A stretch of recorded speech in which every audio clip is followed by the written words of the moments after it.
श्लोक संख्या है 53। श्रुति विप्र प्रतिपन्ना ते यदा स्थास्यति निश्चला समाधावचला बुद्धिस्तदा योगमवाप्स्यसि। श्रुति वैदिक ज्ञान के विप्रतिपन्ना कर्म फलों के से प्रभावित हुए बिना ते तुम्हारा यदा जब स्थास्यति स्थिर हो जाएगा निश्चला एक निष्ठ समाधो दिव्य चेतना या कृष्ण भावनामृत में अचला स्थिर बुद्धि बुद्धि तथा तब योगम आत्म साक्षात्कार अवाप्स्यसि तुम प्राप्त करोगे। तो अनुवाद पढ़ लेते हैं। जब तुम्हारा मन वेदों की अलंकारमयी भाषा से विचलित न हो और वह आत्म साक्षात्कार की समाधि में स्थिर हो जाए तब तुम्हें दिव्य चेतना प्राप्त हो जाएगी। तो यहाँ पे जो है ना भगवान अर्जुन को बता रहे कि जब तुम्हारा मन वेदों की अलंकारमयी भाषा से विचलित ना हो और वह आत्म साक्षात्कार की समाधि में स्थिर हो जाए तब तुम्हें दिव्य चेतना जो है प्राप्त हो जाएगी। हम जो है तात्पर्य पढ़ लेते हैं। तात्पर्य श्रील प्रभुपाद के द्वारा कि कोई समाधि में है, इस कथन का अर्थ यह होता है कि वह पूर्णतया कृष्ण भावना भावित है, अर्थात उसने पूर्ण समाधि में ब्रह्म परमात्मा तथा भगवान को जो है प्राप्त कर लिया है। आत्म साक्षात की सर्वोच्च सिद्धि का यह जान लेना है कि मनुष्य कृष्ण का शाश्वत दास है और उसका एकमात्र कर्तव्य कृष्ण भावना अमृत में अपने सारे कर्म करना है। कृष्ण भावना भक्ति व्यक्ति या भगवान के एकनिष्ठ भक्त को न तो वेदों की अलंकारमयी वाणी से विचलित होना चाहिए, न ही स्वर्ग जाने के उद्देश्य से सकाम कर्मों में प्रवृत्त होना चाहिए। कृष्ण भावनामृत में मनुष्य कृष्ण के सानिध्य में रहता है और कृष्ण से प्राप्त सारे आदेश उस दिव्य अवस्था में समझे जा सकते हैं। ऐसे कार्यों के परिणाम स्वरूप निश्चयात्मक ज्ञान की प्राप्ति जो है निश्चित है। उसे कृष्ण या उसके प्रतिनिधि गुरु की आज्ञाओं का पालन मात्र करना होगा। श्रील प्रभुपाद की जय। तो इस श्लोक में जो है ना भगवान जो है अर्जुन को बता रहे हैं कि जब तुम्हारा मन वेदों की अलंकारमयी भाषा है, यानी वेद से हम ये समझ रहे कि आज जो है हमें ना हमारी जो संसार में स्थिति है ना, बहुत से व्यक्ति हम ऐसे देखते हैं कि क्या वेदों को पढ़ते कि हम वेद पढ़ ले ना, हम साम वेद पढ़ ले, अर्थवेद पढ़ ले, यजुर्वेद पढ़ ले ना, कोई भी हम जो वेद पढ़े तो वेदों में क्या दिया गया है, ज्यादा से ज्यादा जो हम उसमें ढूंढेंगे तो क्या है वहाँ पे कर्म कांड के बारे में जो है ज्यादा बताया गया है ना। ये नहीं है कि सारा ही उसमें कर्म कांड का ही बताया गया है। वेदों में जो है ना भक्ति के बारे में, जो सामवेद है उसके अंदर जो है भक्ति के बारे में पूर्ण ज्ञान है ना। लेकिन हम इस संसार में ना इतना ना घुस चुके हैं इस भौतिकता में कि ना मुझसे हम निकलने का जो है प्रयास ही नहीं करते हैं ना। कर्म कांड में हम इतना ना लग जाते हैं कि वेदों से हम क्या लेने की कोशिश करते हैं, कर्म कांड की हमें जो है ये कर्म हम करेंगे तो जो है इसका फल मुझे ये प्राप्त होगा ना, मैं ऐसा करूंगा या मैं ये विधि विधान से ये पालन करूंगा तो जो है मुझे ये चीज प्राप्त हो जाएगी, मुझे ये सुख प्राप्त हो जाएगा है ना।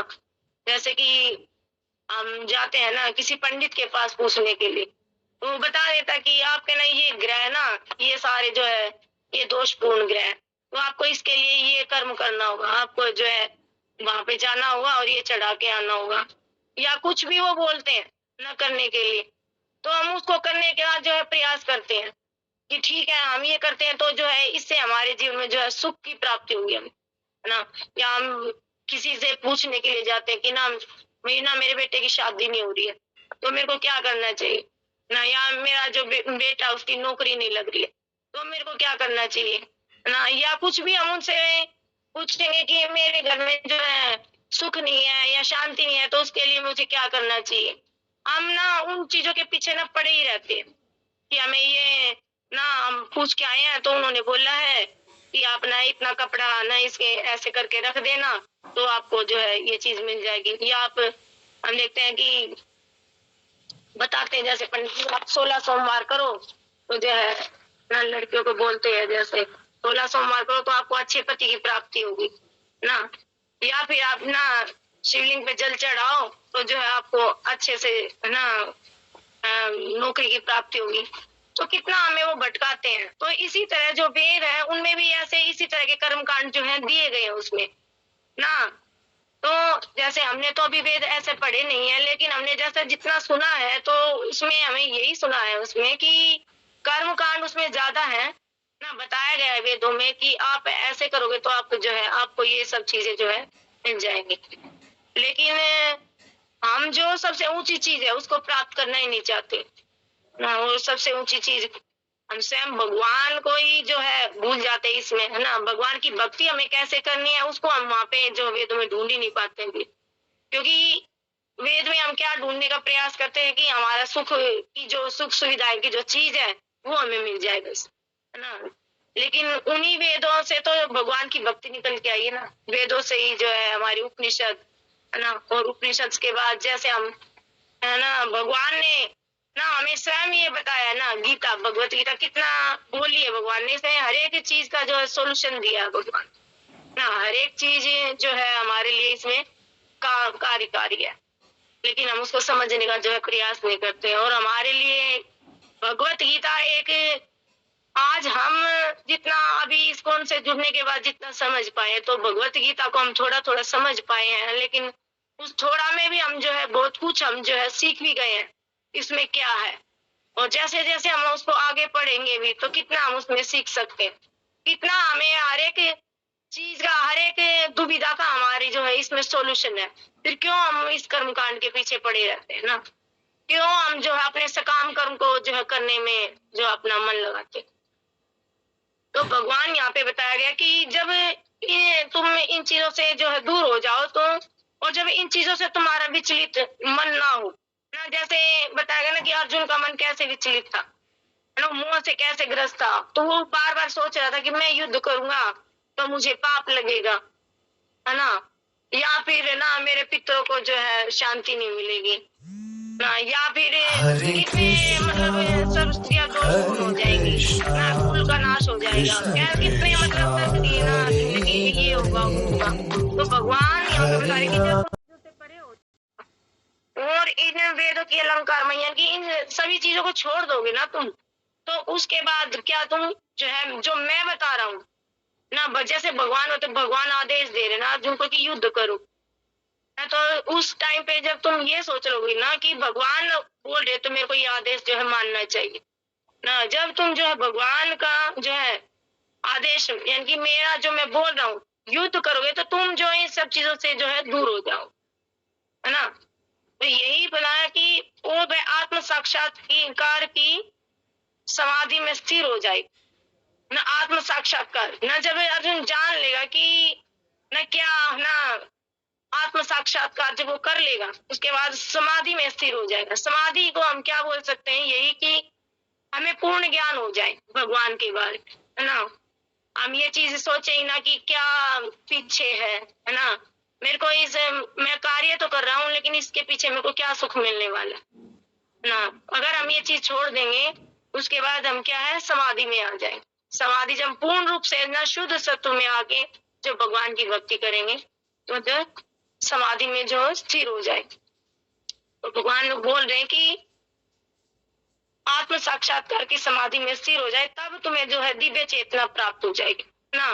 जब तुम ये सब चीजें छोड़ दोगे ना कि ये मेरे अपने हैं, मेरे को युद्ध नहीं करना चाहिए ना, इससे ही मेरे को ये प्राप्त होगा वो प्राप्त होगा, तो भगवान तो हर बार पीछे हमने कितना पढ़ा है, बार बार बता रहे भगवान तुम सबकी चिंता छोड़ दो, इस फल की प्राप्त चिंता छोड़ दो कि क्या फल मिलेगा, सिर्फ तुम्हें क्या भगवान का आदेश मानना है। वो जब तुम इस अवस्था में आ जाओगे तब तुम्हें जो है दिव्य चेतना की प्राप्ति हो जाएगी।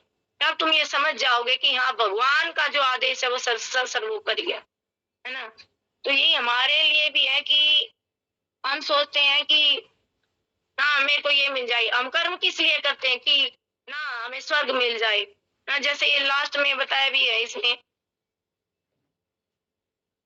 ना कि स्वर्ग जाने के उद्देश्य से सकाम कर्मों में हमें जो ये कृष्ण भावना भावित व्यक्ति या भगवान के एक निष्ठ भक्त को न तो वेदों की अलंकारमय वाणी से विचलित होना चाहिए, न जो कृष्ण भावना भावित व्यक्ति है, न प्रभुपाद बता रहे हैं उसको एकनिष्ठ भक्त को ना तो वेदों की ना वेदों के चक्कर में ऐसे नहीं पड़ना चाहिए कि वेदों में बताया गया कि ये कर्म करूंगे तो ऐसा फल मिलेगा, है ना, मैं ये करूंगा तो जो मुझे स्वर्ग मिलेगा, मैं ये करूंगा तो मेरे को जो है ब्रह्मलोक की प्राप्ति होगी। तो हम जैसा कि प्रभु जी बताते हैं कि हम हर एक लोक की प्राप्ति कर सकते हैं, है ना, हम ब्रह्मा के पद तक जो है जा सकते हैं।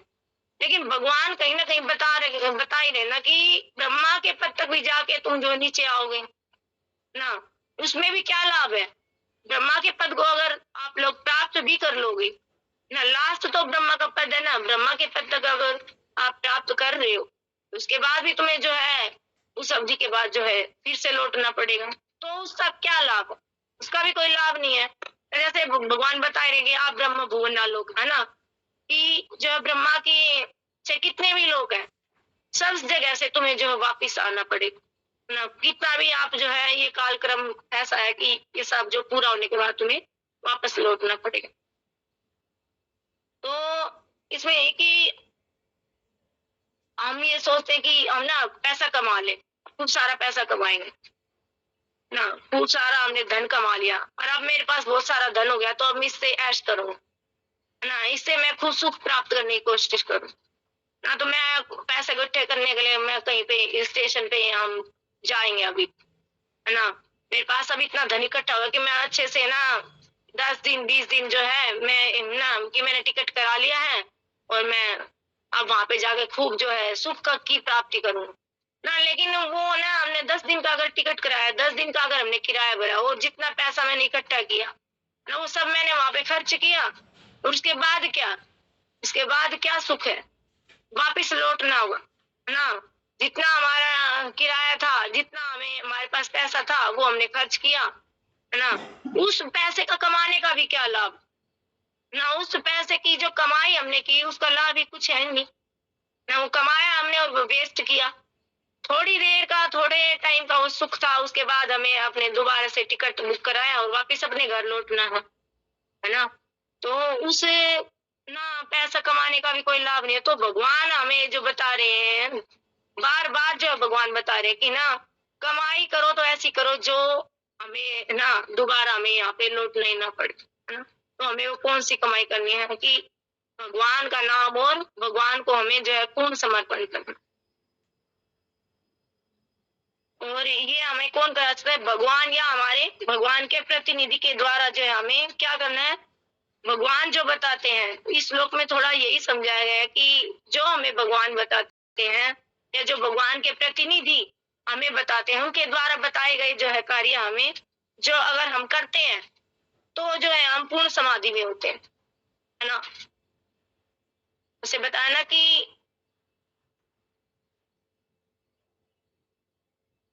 समाधावचला ना बुद्धि सदा ना, बुद्धि से ऊपर हम उठते क्या है समाधि में जो जाते हैं, हमें अपनी बुद्धि से ही क्या आज हम समाधि में अगर हम भगवान या भगवान के प्रतिनिधि के द्वारा बताए गए कार्य अगर हम करते हैं तो हम पूर्ण समाधि में होते हैं। और यही है कि भक्ति के ट्रैक पर अगर हम आगे बढ़ रहे हैं ना, भक्ति का ट्रैक और उसके ऊपर हम अगर आगे बढ़ रहे हैं तो ये जो 100% गारंटी है हमारी ना कि अगर हम भक्ति के पद पर अगर आगे बढ़ रहे हैं तो जो है हमें सक्सेस की और किसी भी ज्ञान योग की, है ना, किसी भी हमें और कोई योग करने की जरूरत ही नहीं है ना, ज्ञान योग ना ध्यान योग ना, है ना, कर्म योग ना, कुछ भी नहीं ना, ये हमारी अगर हम भक्ति योग कर रहे हैं ना तो हम जो है पूर्ण रूप से जो हम अच्छा कार्य कर रहे हैं और जो क्या भगवत धाम लौट सकते हैं।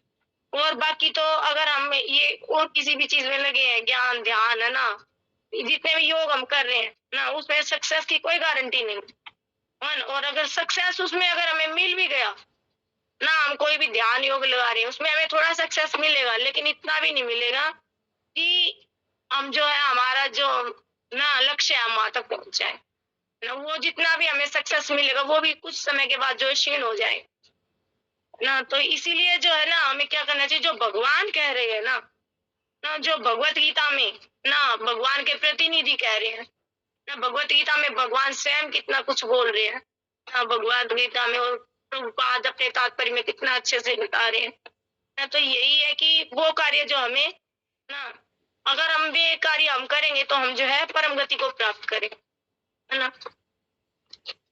तो यही है कि हमेशा जो है अगर हम भक्ति में और ना भगवान के आदेश और भगवान के प्रतिनिधि के आदेश अगर मानेंगे और हम भक्ति में ऐसे ही लगे रहेंगे तो जो है हम क्या होंगे, समाधि में स्थित होंगे और हम आनंद में ही रहेंगे ना। तो यही जो है मेरे को समझ में जितना आया इस श्लोक में, है ना, यही की जो स्थित प्रज्ञा है ना, वो स्थित प्रज्ञा यानी कि जो भक्ति में पूर्ण ना, जो भक्ति के लेवल से जो है ऊपर उठ चुका है ना। तो अगर हम इस लेवल पे अगर हम आते हैं तो जो है हमारा ये मनुष्य जीवन है ये ना, हमें मिलना जो है ये हमारा कारगर सिद्ध है। जितना मेरे को ये समझ में आया यही है कि प्रभुपाद इसमें और जो भगवान है इसमें यही बता रहे हैं कि जो है हमें इन ना कृष्ण भावनामृत में रहकर, और मनुष्य जो है लिखा हो ना यहाँ पे, कृष्ण भावनामृत में मनुष्य कृष्ण के सानिध्य में अगर रहता है और कृष्ण से प्राप्त सारे आदेश ना उस दिव्य अवस्था में समझे जा सकते हैं। और दिव्य अवस्था इसमें जो श्लोक में बताई गई वो समाधि अवस्था है ना। तो ऐसे कार्यों के परिणाम स्वरूप निश्चयात्मक ज्ञान की प्राप्ति निश्चित है ना। यही है इसमें कि अगर हम भगवान के आदेशानुसार कार्य करते हैं तो हमें जो है निश्चयात्मक जो ज्ञान की प्राप्ति जो है निश्चय मिले। तो उसे कृष्ण या उनके प्रतिनिधि गुरु की आज्ञाओं का पालन मात्र करना होगा। तो इतना सुंदर जो है प्रभुपाद इसमें सब कुछ बता रहे हैं हमारे लिए, इतना आसानी से हम जो है श्लोकों को समझ सकते हैं कि उसमें क्या लिखा गया है। हालांकि मैं जो है मैं कुछ गलत भी बोल रही होंगी मैं इतना कुछ नहीं समझा पाती हूँ, तो उसके लिए सभी भक्त मेरे को क्षमा करना ना। तो यही है कि मैं थोड़ा सा जो अपनी छोटी बुद्धि से थोड़ा भी अगर कुछ समझा पाती हूँ तो ठीक है। बाकी तो इतने वरिष्ठ भक्त, इतने सुंदर सुंदर भक्त है, प्रभु जी और माता जी लोग इतना अच्छे से जो बताते हैं, तो लास्ट में अगर वो उस पर कुछ बोलना चाहेंगे तो जो है बोल सकते हैं। तो हम दूसरा जो श्लोक वो ले लेते हैं पहले। श्लोक श्रीमद् भगवद गीता यथारूप अध्याय 2 श्लोक संख्या 44 नहीं सॉरी 54। स्थित प्रज्ञस्य का भाषा समाधिस्थस्य केशव, स्थित धीः किं प्रभाषेता किमासीत व्रजेत किम। शब्दार्थ है अर्जुन उवाच, अर्जुन ने कहा, स्थित प्रज्ञस्य कृष्ण भावना अमृत में स्थिर हुए व्यक्ति की का क्या भाषा समाधि सत्स्य समाधि में स्थित पुरुष का, केशव हे कृष्ण स्थित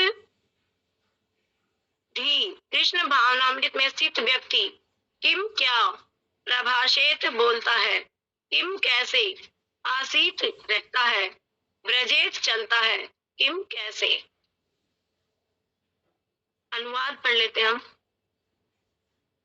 अर्जुन ने कहा, हे कृष्ण अध्यात्म में लीन चेतना वाले व्यक्ति स्थित प्रज्ञा के क्या का लक्षण है, वह कैसे बोलता है तथा उसकी भाषा क्या है, वह किस तरह बैठता और चलता है।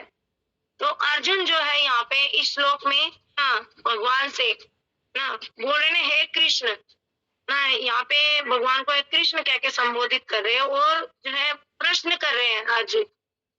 यहाँ पे जो अर्जुन ने 4 प्रश्न पूछ रहे हैं भगवान से कि अध्यात्म में लीन जो भगवान अध्यात्म में लीन चेतना वाले व्यक्ति अध्यात्म में लीन यहाँ पे बताया गया भक्त के बारे में है ना।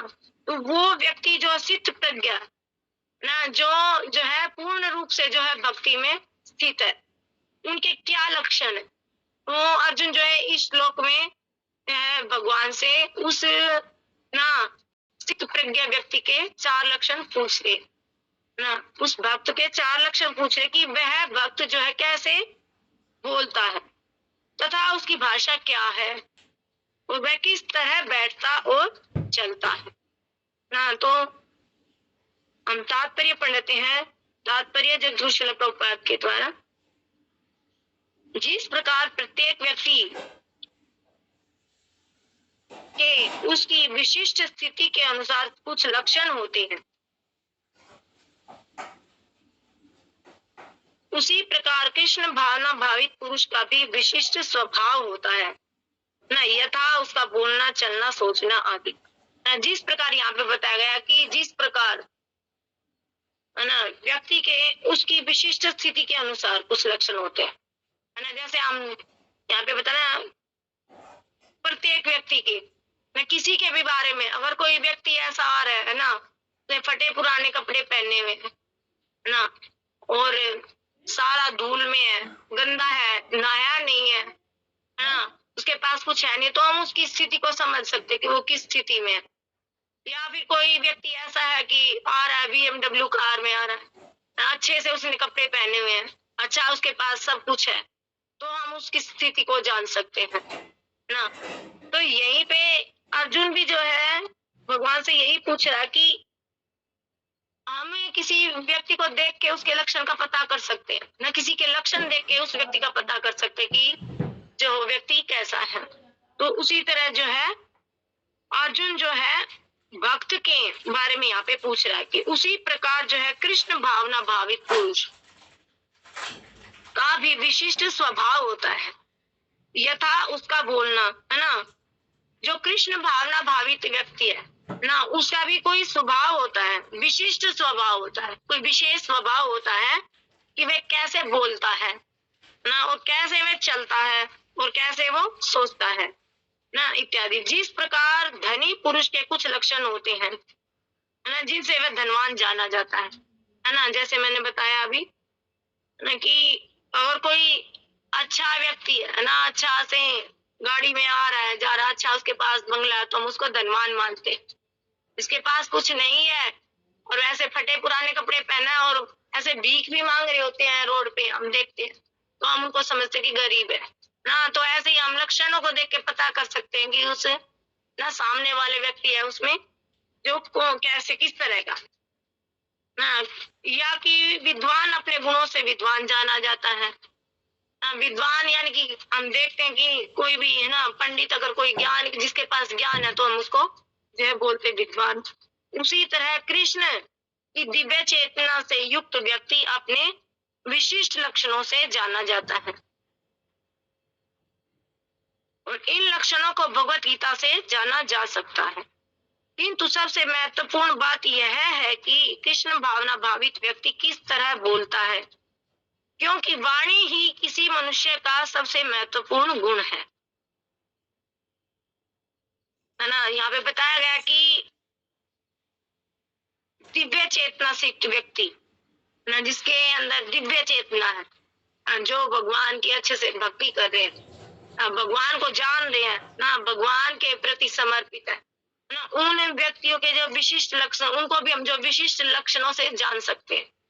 तो इन लक्षणों को सब कुछ तो ना जो यहाँ पे बताया कि भगवत गीता से जाना जा सकता, तो भगवत गीता के अंदर ये सभी आंसर है हमारे ना। हम भगवत गीता जैसे जैसे पढ़ेंगे तो इन सभी क्वेश्चनों के जो है हम आंसर ले सकते हैं। कि यहाँ पे बिल्कुल स्पष्ट बताया गया कि इन लक्षणों को भगवत गीता से जाना जा सकता है। और किंतु सबसे महत्वपूर्ण बात यह है कि कृष्ण भावना भावित व्यक्ति किस तरह बोलता है, क्योंकि वाणी ही किसी मनुष्य का सबसे महत्वपूर्ण गुण है ना। यहाँ पे बताया कि वाणी है ना, वाणी ही जो विशेष जो है व्यक्ति का गुण होता है ना। कि कोई अगर जिस तरीके से कोई बोलता तो हम पता लगा सकते हैं कि वो इंसान कैसा है ना, वो व्यक्ति कैसे है।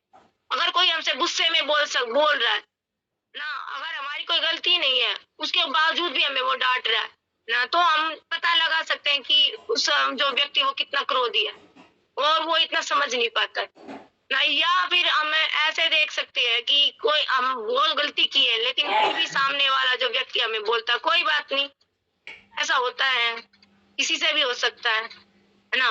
तो हम ये पता लगा सकते हैं कि वो कितना विनम्र व्यक्ति है ना। तो एक वाणी से हम ना बहुत जज कर सकते हैं किसी को कि कोई सामने वाला व्यक्ति वो किस तरीके से बोल रहा है हमारे साथ, तो वो व्यक्ति का व्यवहार कैसा हो सकता है, या वो व्यक्ति जो है कैसा हो सकता है ना? तो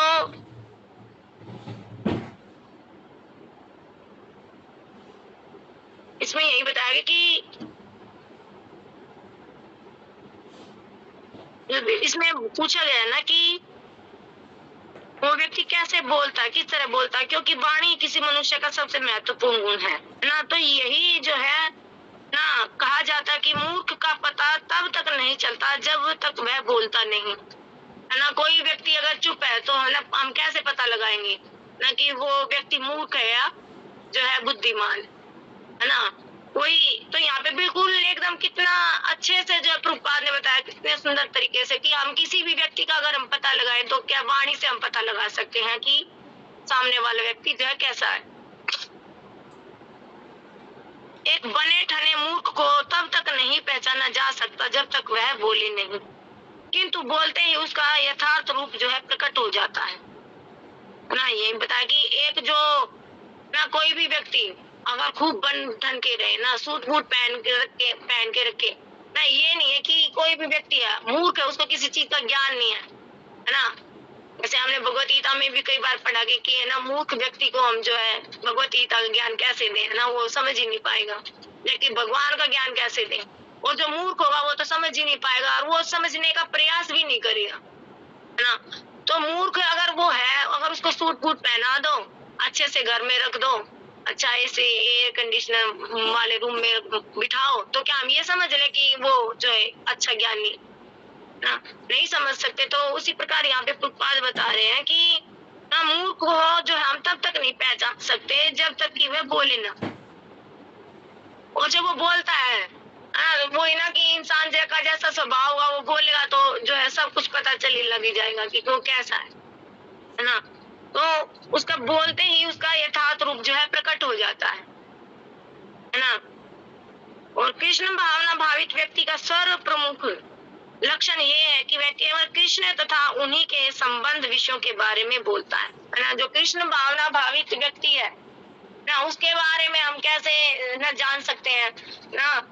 जैसे कि हम जब तक जो है इस्कॉन में नहीं आए थे ना, तब तक हम भी जो है अपनी घरेलू बातें ही किया करते थे, एक दूसरे के साथ ना खड़े हो जाया करते थे, या भी कोई भी बातें अगर हमारी चर्चा चल रही होती थी तो उस टाइम पे हम क्या यही चर्चाएं किया करते थे, आज मेरा ना काम ऐसे हुआ, आज ये हुआ, आज वो हुआ ना, तो यही बातें चला करती थी उस टाइम पे। लेकिन आज अगर हम ना, मैं अपने अनुभव से ये बता रही हूँ कि अगर कोई अगर हमारे सामने आता है, अगर अभी भी जस्ट अगर कोई आएगा तो बस यही बोलेगा क्या बबीता बस अपनी क्लास में ही लगी है ना, तो उस टाइम पे हमारी चर्चाएं भी क्या चलेंगी, यही चलेंगी कि नहीं हमारे भगवान ऐसे, हमारी ये क्लासें ऐसे चलती हैं और हम ना इसमें ये पढ़ते हैं, तो कहीं ना कहीं हमारी चर्चाएं जो है वो भगवान की होती। तो मैं तो बड़ा ना इस मामले में ना बहुत अपने आप को सौभाग्यशाली मानती हूँ कि हम जो है इस संस्था से जो जुड़े भी है ना, और हमने जो है थोड़ा बहुत जो है भगवान का जो है सानिध्य जो है प्राप्त किया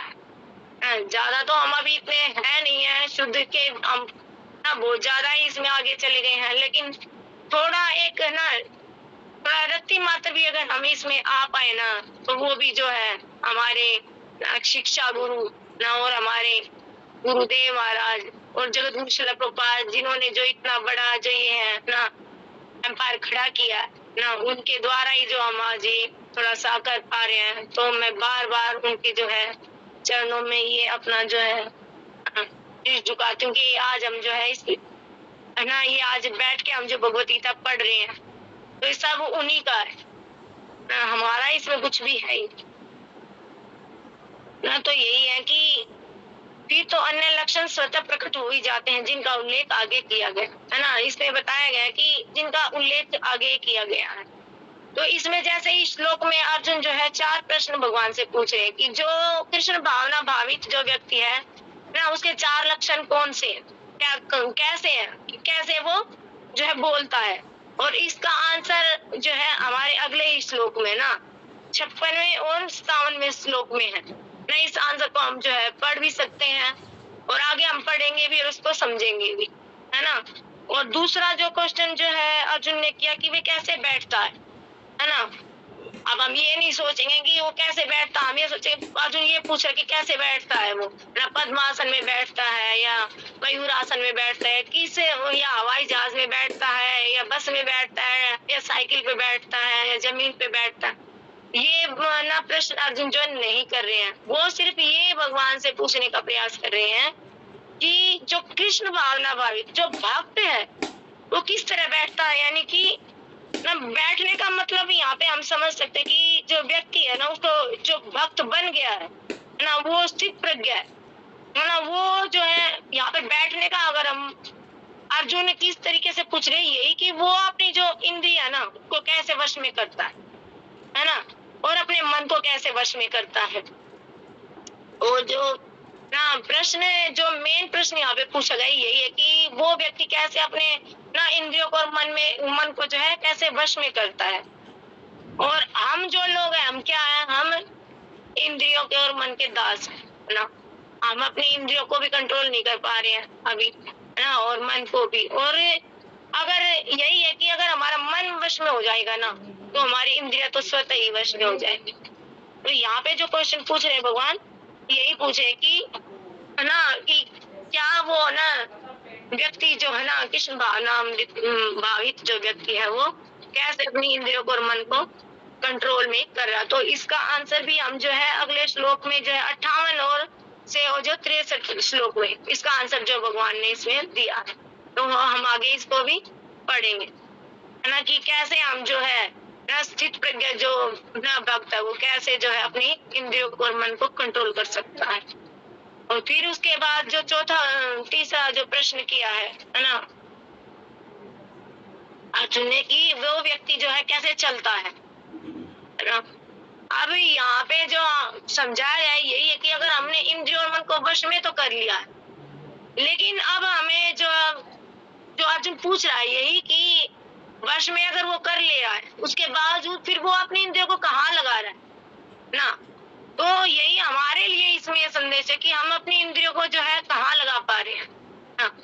तो यही है कि चलता कैसे है, इसका मतलब है कि इंद्रियों को हम जो है स्थित प्रज्ञ कैसे है जो हम सेवा में लगाते हैं अपनी ना। सिर्फ कंट्रोल करेंगे अगर हम अपनी इंद्रियों को, तो भी नहीं चलेगा ना।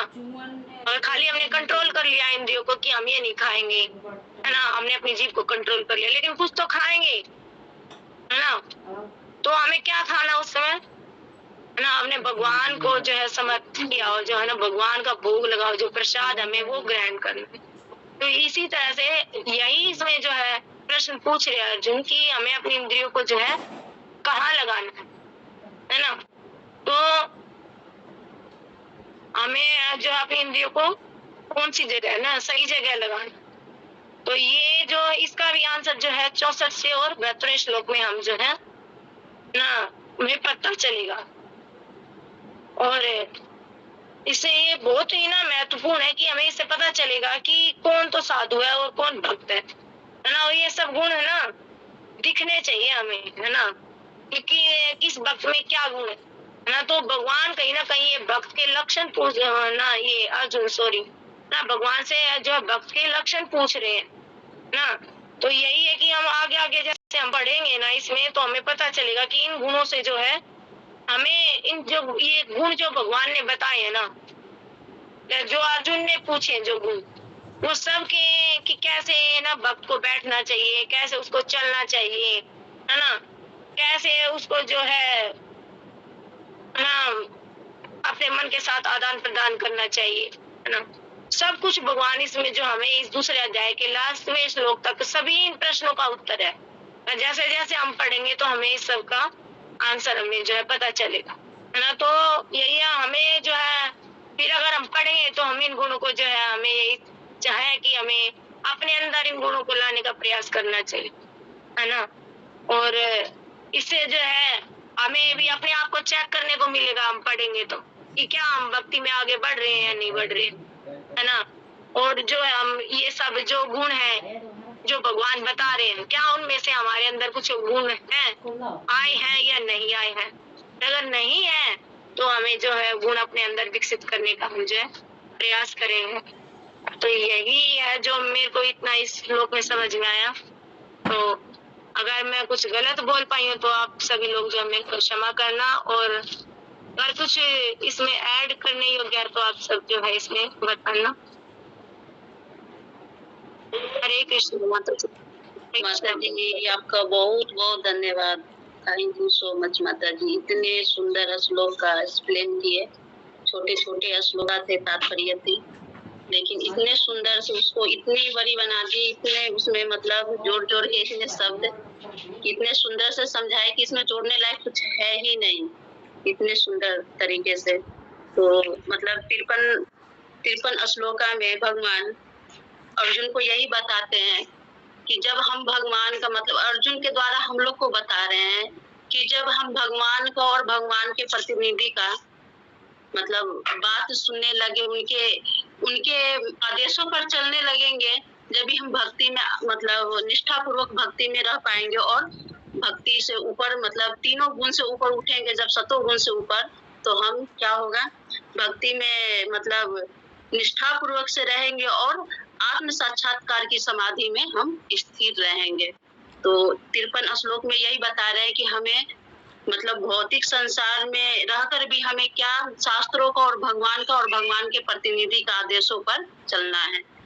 तो माता जी हमें तो यही समझ में आया, और आप इतने सुंदर से इस श्लोक को एक्सप्लेन किए अच्छी तरह से कि बिल्कुल समझ में आ गया है। बाकी और प्रभु जी आगे एक्सप्लेन करेंगे इसको, लेकिन जो मेरे समझ में आ रहा है वो मैं बता रही हूँ। और 54 श्लोका में यही बता रहे हैं कि एक भक्त का क्या गुण होता है। तो अर्जुन भगवान से पूछ रहे हैं कि एक भक्त का क्या गुण होता है। तो मतलब जो जैसा रहता है उसके लक्षण से पता चल जाता है कि किसका क्या गुण है। तो हम यहाँ पर एक बता रहे हैं कि भक्त और मूर्ख लोग में क्या मतलब भक्त का और मूर्ख लोग का क्या लक्षण है। तो एक भक्त थे और एक मूर्ख लोग थे। तो भक्त हर रोज ना वो मूर्ख लोग को सुबह सुबह जब आते थे ना, तो हरे कृष्णा बोलते थे, राम राम जी हरे कृष्णा। तो वो गाली से उसका उपचार करता था, मतलब उनके साथ ना गाली का बर्ताव करता था। लेकिन हर रोज वो भक्त ना सुबह सुबह निकलते हुए उनको हरे कृष्णा जरूर बोलते थे कि हरे कृष्णा, लेकिन वो फिर क्या करते थे, वो फिर गाली देते थे। तो ऐसा करते करते कई दिन बीत गया। तो जब उनके सामने जो भक्त मतलब जो इन मनुष्य रहते थे ना, वो देखते थे कि हर रोज ये निकल रहा है, उसको हरे कृष्णा बोल रहा है, लेकिन वो उसका जवाब किससे दे रहा है, गाली से दे रहा है, गाली से दे रहा है। तो वो एक दिन जो सामने में जो मनुष्य देखते थे ना, तो वो एक दिन पूछे इनसे, जो हरे कृष्णा बोलते थे ना, भक्त से पूछे कि आप इनको रोज हरे कृष्णा बोल रहे हो, और लेकिन उनका जवाब ये क्या कर रहे हैं, गाली से दे रहे हैं, आप इनको क्यों हरे कृष्णा बोल रहे हो। तो वो भक्त क्या बोले कि जब मूर्ख लोग अपने गलत आदत नहीं छोड़ सकता है, तो हम अपने अच्छी आदत क्यों छोड़ दे। तो हम मूर्ख में और भक्त में और भौतिक संसार के लोग में और आध्यात्मिक जगत के लोग में हम यही समझ सकते हैं कि कितनी फर्क है। मूर्ख था जो गाली से बर्ताव कर रहा था, लेकिन भक्त था जो भगवान के शुद्ध नाम आचरण करके भक्त की। ऐसे भी जैसे हम देख सकते हैं कि जगाई मधाई कितने पतित थे, लेकिन भगवान चैतन्य महाप्रभु उनको उद्धार कर दिए। तो वो कितने गलत बर्ताव किए। तो हम यही सोच सकते हैं। तो वो भक्त क्या सोचा, ये बेशक मूर्ख है, नहीं जान रहा है, ये गाली दे रहा है, लेकिन आज देगा, कल देगा, 2 दिन देगा, 4 दिन देगा, लेकिन खुद ही इसको समझ में आ जाएगा कि उसके साथ हम गलत किए हैं। तो ये 54 श्लोका में हमें यही समझ में आ रहा है कि अर्जुन भगवान से पूछ रहे हैं कि इस एक भक्त का लक्षण क्या होता है। तो एक भक्त का लक्षण यही हमें समझ में आ रहा है कि भक्त का लक्षण है कि गलत कोई अगला कर रहा है, लेकिन हम उसके साथ गलत नहीं करेंगे, क्योंकि भक्त का हृदय जो होता है ना, बहुत ही निर्मल होता है, बहुत ही करुणामय होता है। तो और भक्त जो होते हैं, जो आध्यात्मिक जगत का ही किसी से मिले, तो उनसे बेशक वो बोले कि हाँ आप हमेशा यही चर्चा करते हो, लेकिन फिर भी वो क्या करते हैं, भगवान का ही चर्चा करते हैं। तो भक्त में यही लक्षण है, और भौतिक संसार का इंसान में दोनों में यही फर्क है कि वो भौतिक संसार का चर्चा करेंगे और भक्त आध्यात्मिक जगत का चर्चा करेंगे। हरे कृष्णा माता जी, हमें यही समझ में आया, बाकी प्रभु जी और बता।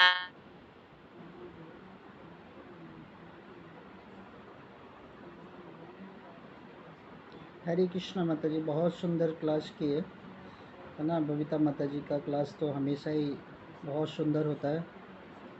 और कितना सुंदर माता जी एग्जाम्पल देते हैं। इससे पता चलता है कि माता जी का भाव क्या रहता है ना।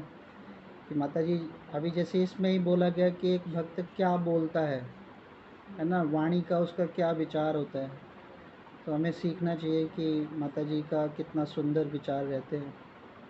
मैं तो अपने को बहुत ही भाग्यशाली समझता हूँ कि हमारे ग्रुप में है ना बबीता माता जी हैं, जो इतना है ना करुणामयी भाव में रहते हैं और इतना सुंदर माता जी क्लास करते हैं। और पिछले जो महीने की जो सेवा थी माता जी की, वो भी माता जी की बहुत ही है ना काबिल तारीफ़ थी। उसमें है ना माता जी ने ही पूरा रिस्पॉन्सिबिलिटी ले लिया था कि अगर किसी की छोटी क्लास होगी तो माता जी उसको पूर्ण कर देंगी। तो माता जी का पिछले महीने की भी सेवा बहुत ज़बरदस्त थी। और इस श्लोक में भी यही है कि वेद क्या है, अहंकार को लाते हैं। तो वेद पढ़ना है ना, इतना समय कहाँ है, 4 वेद पढ़ो। 4 वेद का जो मर्म है ना, जो कंक्लूज़न है, निष्कर्ष है, वो रस जो है वो पढ़ना बहुत ज़रूरी है। उतना तो आयु नहीं है कि हम 4 वेद को पढ़ें, लेकिन अगर हम श्रीमद् भगवद गीता, श्रीमद् भागवतम है ना और गुरु महाराज के निर्देशों में चलते हैं तो हम 4 वेदों का जो रस है वो तो हम पढ़ ही लिए है ना। तो इस प्रकार जो है कि पहला श्लोक हमें बोल रहा है कि वेद पढ़कर हमें अहंकार आ जाएगा है ना। तो आत्म साक्षात्कार की समाधि में स्थिर हो जाओ। आत्म साक्षात्कार का अर्थ क्या है कि कृष्ण कॉन्शियसनेस में अपनी बुद्धि को लगाओ। वेदों का जो मर्म है, वेद पढ़ते रहते हैं फिर वेद में भटक जाएंगे, कर्मकांड में लग जाएंगे है ना। फिर क्या होगा, कोई हमसे ज़्यादा वेद पढ़ लिया तो शिक्षा देना शुरू कर देंगे। तो हम उनको बोलेंगे कि ये अपने कलेश को दूर करने के लिए अंगूठियाँ पहनो है ना, नग वाली अंगूठी पहनो और जादू टोना करो। तो ये सब हो जाएगा। इससे क्या है कि बस संसार में ही रह जाएंगे, ब्रह्मा के पद तक चले भी गए लेकिन उसमें क्या फ़ायदा। और दूसरा श्लोक जो बताया गया ना कि अर्जुन ने कहा, हे कृष्ण, अध्यात्म में लीन होना चेतना वाली व्यक्ति के क्या लक्षण हैं। तो लक्षण हमारे गुरु महाराज से हमने सीख लिए कि महाराज है ना, अभी जैसे हमने देखा कि महाराज निद्रा में सो रहे हैं, लेकिन सोते सोते भी महाराज क्या कर रहे हैं। तो ये एक लक्षण है, ये होता है कृष्ण कॉन्शियसनेस कि हम कृष्ण को कब भूले। प्रभुपाद से भी प्रभुपाद से ही पूछा गया कि आप 24 घंटे नाम लेते हो, बोले 24 घंटे में आप सोते भी तो हो। तो प्रभुपाद की पीठ पर कान लगा के देखा तो वहाँ पर भी हरे कृष्णा महामंत्र का साउंड आ रहा था। तो ये जो है अर्जुन का प्रश्न का उत्तर है कृष्ण चेतना। जैसे अभी राधा देवी माता जी बोल रही थी कि जैसे प्रभुपाद एक बार विदेश में थे, तो कोई फॉरेन कंट्री के भी मालिक वगैरह थे, तो प्रभुपाद निकल रहे थे मॉर्निंग वॉक पर। तो प्रभुपाद ने उनको गुड मॉर्निंग कहा। प्रभुपाद बोले गुड मॉर्निंग।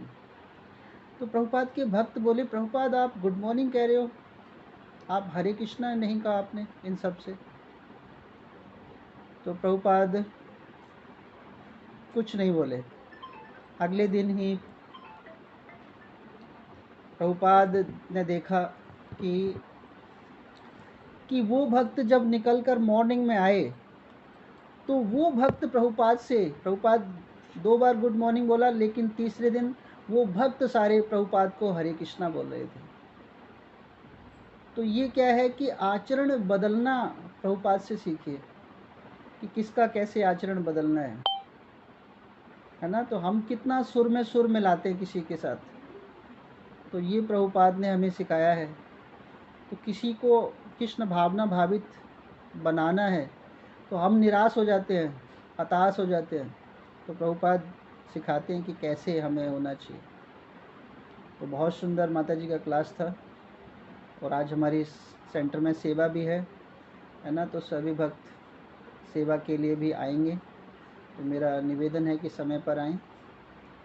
तो माता जी का मैं तो बहुत बहुत धन्यवाद देता हूँ, कितना सुंदर तरीके से दोनों श्लोकों का अध्ययन किया, समझाया। थैंक यू सो मच माता जी। हरे कृष्ण। हरे कृष्णा प्रभु जी। सॉरी माता जी, मैं थोड़ा सा बीच में बोल रही हूँ। प्रभु जी आप सभी ना भक्तों की विनम्रता है प्रभु जी, जो बार बार जो ना इतना जो ना किसी भी भक्त को ना इतना आगे बढ़ने के लिए ना जो है फोर्स करते हो। लेकिन प्रभु जी मेरे अंदर शायद मैं पाती हूँ कि उतना नहीं है कुछ भी जितना मैं अपने लिए सुन पाती हूँ ना। लेकिन और मैंने जो प्रभु जी अभी जो सेवा की है ना पिछले महीने, उसमें भी मेरे को पता है प्रभु जी मैंने बहुत सारी गलतियां की हैं। और आप जो है सभी गलतियों को इग्नोर करके है ना और यही बोले जा रहे हैं कि नहीं बहुत अच्छे से किया, बहुत अच्छे से किया। ये तो ना प्रभु जी मैं अपने आप को ये सौभाग्यशाली मानती हूँ कि हमारे ना जो क्लास के जो लीडर है वो ऐसे हैं और हमारे इतने अच्छे सब भक्त हैं कि ना किसी को भी ये नहीं होने देते हैं ना कि ये ऐसे हैं। सबकी गलतियों को भी और सबकी जो है त्रुटियों को सबको नीचे छोड़ देते हैं बिल्कुल।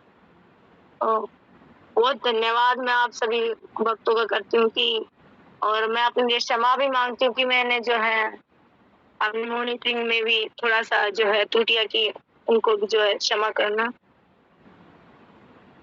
हरे कृष्णा प्रभु जी। हरे कृष्णा माता जी। हरे कृष्णा प्रभु जी। धन्यवाद प्रभु जी। हरे कृष्णा।